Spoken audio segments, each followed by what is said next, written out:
So welcome everyone. I think my presentation will be slightly shorter than the time frame that you have, and I am presenting today on behalf of my colleague Piotr, who couldn't attend the conference today, but hopefully I will manage to give you enough background and get you interested in both the location and the studies that we undertake in Warsaw.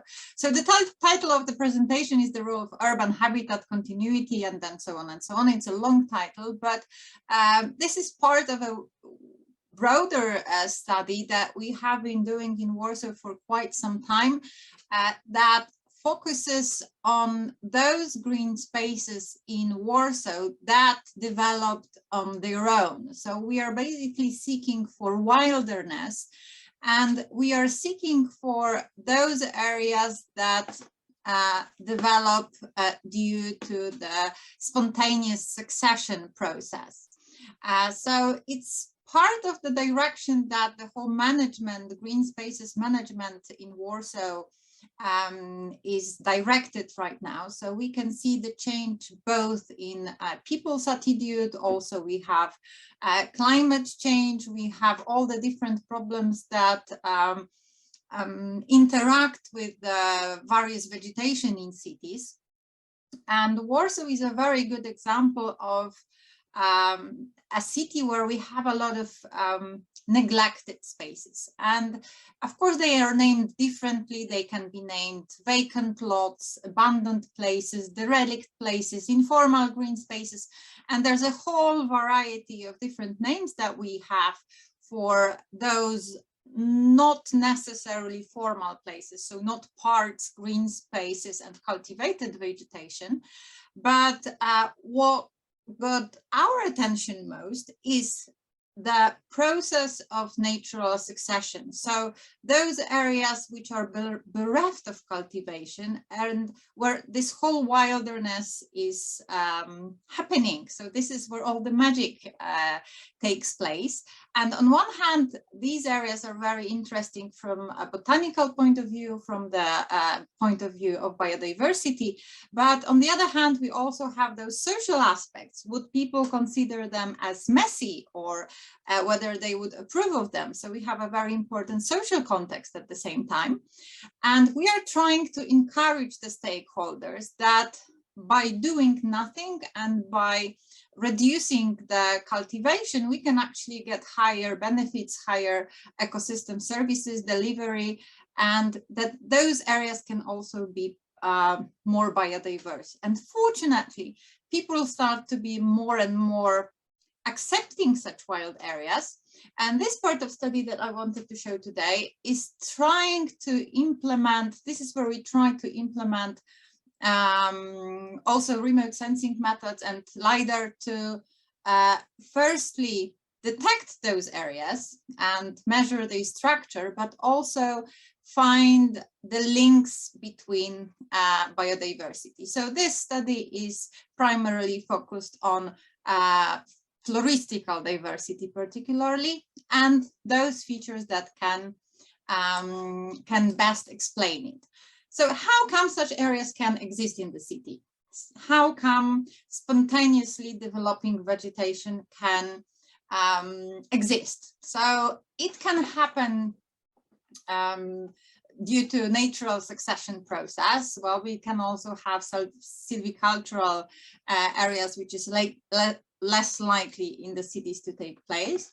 We can also intentionally abandon the cultivation of greenery, and quite a common process occurring in the cities is also invasion of plant species. So invasive plant species and their spread is also quite a common process in the disturbed urban areas, which also makes it quite interesting to investigate.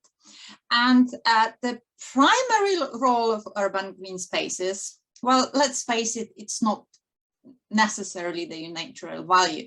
This is the benefits that we get from nature that gain the most importance, and the only reason why we can support the existence of urban green spaces and preserve them from being built up is by measuring and assessing all the values that we can get from them, meaning ecosystem services delivery.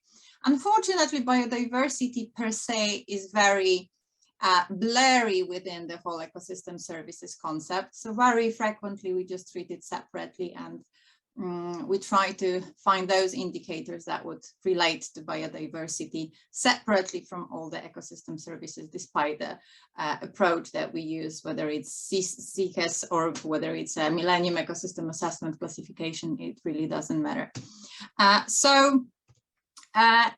Warsaw is a great case where we can find a lot of the places where we are able to detect spontaneously developing vegetation. And in this study, we approached the authorities of Warsaw, who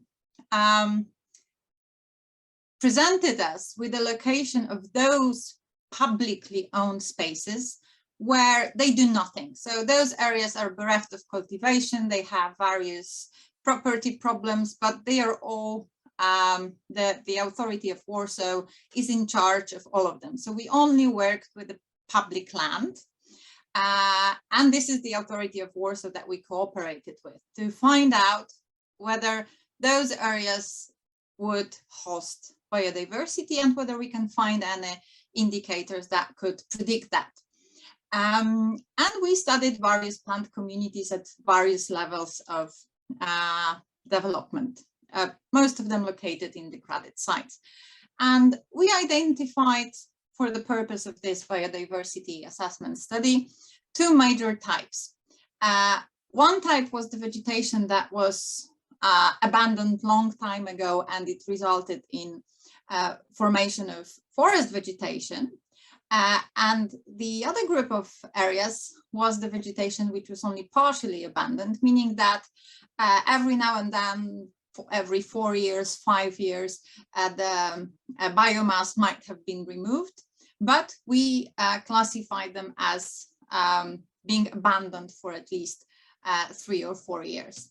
And then we undertook a detailed vegetation study. Well, after Angela's presentation, I started to doubt whether on-site studies are the thing anymore, and whether it's really worth to undertake detailed biodiversity studies.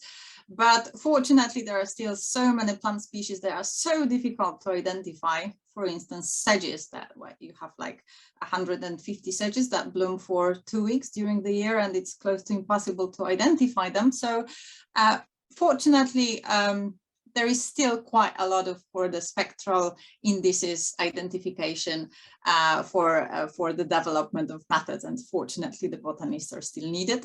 So we tested all the different diversity and indicators for plants, and we tried to link them in the first place with the habitat continuity. So for every selected so-called informal green space, for every randomly selected plot within those areas, we verified whether the continuity of the habitat has ever been disrupted, and if so, how long was this period without the disruption, and whether we can use this value as explanatory variable for the floristical richness. We also supported our study with calculations of NDVI for the neighboring areas of each of the plots, and we also used LiDAR for assessing the structure of the neighboring areas that might be also explaining this vegetation richness.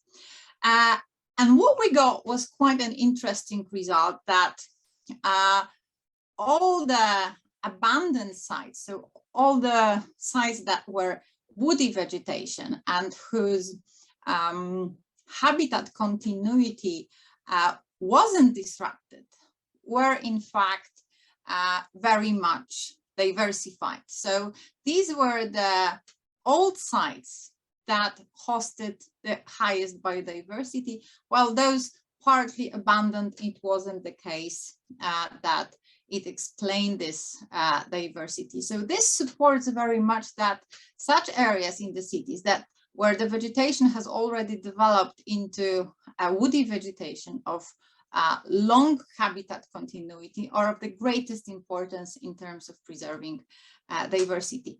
Then when we analyzed the parameters that we derived from LiDAR, on the left side, you can see that each of the dots in this multivariate analysis represents a different vegetation structure. So each dot is a different vegetation composition, and we can see a distinguished group of vegetation associated with the water, vegetation associated with human settlements, so the presence of buildings, and a group of vegetation with of higher, taller size, let's say, but those groups are quite distinctive. They are separate groups in those areas abandoned for a longer period of time. While in the partly abandoned areas, the vegetation structure is a mixture of everything. So the groups overlap with one another, and the composition of plants is more chaotic and more random, and it's hard to tell, to separate various groups of various directions of change. So this is more definitely much more random. So what are the main conclusions on floristical diversity from this study? So keeping areas in the city which already developed for a longer period of time, they are very much beneficial for preserving floristic diversity in cities. So we do not only know that it exists, but we also know that these kinds of areas would be supporting biodiversity very much. There are also some parameters that were favoring this diversity, like, but this effect of neighborhood is very, very moderate. For sure, the neighborhood of forest patches nearby is favorable, because this is the pool of species that can recolonize new areas. But other than that, the parameters that we found, they had a very moderate effect. What will happen with the vegetation and how it will develop very much depends on the accessibility of patches of particular type in the neighborhood, and this is of crucial importance. And LiDAR data for the purpose of our study was quite helpful in determining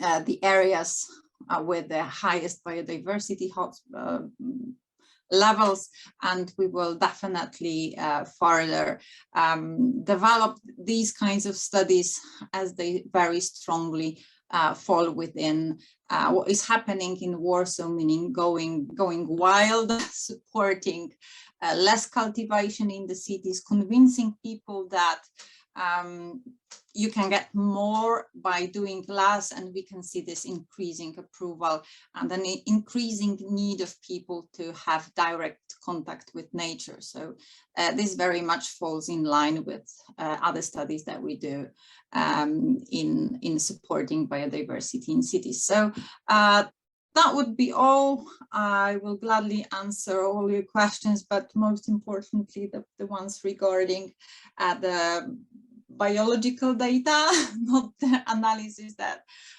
my colleague did, but if so, I can share the questions with him and he would answer them later, or Edyta actually might.